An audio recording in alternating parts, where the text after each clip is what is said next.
आणि आताची सर्वात मोठी बातमी, राज्यात मान्सून लांबणीवर पडण्याची प्रतीक्षा आहे। दरम्यान राज्यामध्ये 11 जूनपर्यंत पावसाची शक्यता असून केरळमध्ये अजूनही मान्सून दाखल झालेला नाही। राज्यामध्ये 11 जून नंतरच मान्सून सक्रिय होणार।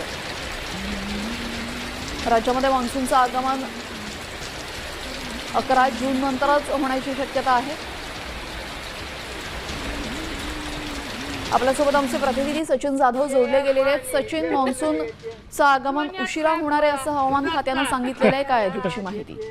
नक्कीच आपण पाहतो की हवामान खात्याने 26 मेला केरळमध्ये मान्सून येण्याचा अगोदर अंदाज वर्तवला होता। मात्र तो अंदाज आता खोटा ठरल्यानंतर आता पुढे खरं तर मान्सूनचा अजूनही वाट पाहावी लागणार आहे, कारण केरळमध्ये मान्सून आल्यानंतर राज्यात यायला त्याला 10 दिवस लागतात आणि त्यामुळे आता राज्यात मान्सून यायला 11 जूनची अंदाज जो आहे तो हवामान खात्याने वर्तवलेला आहे। ते एकूणच आपण पाहिलं तर राज्यामध्ये यावेळेस पावसाचाही अल्प अंदाज जो आहे तो हवामान खात्याकडून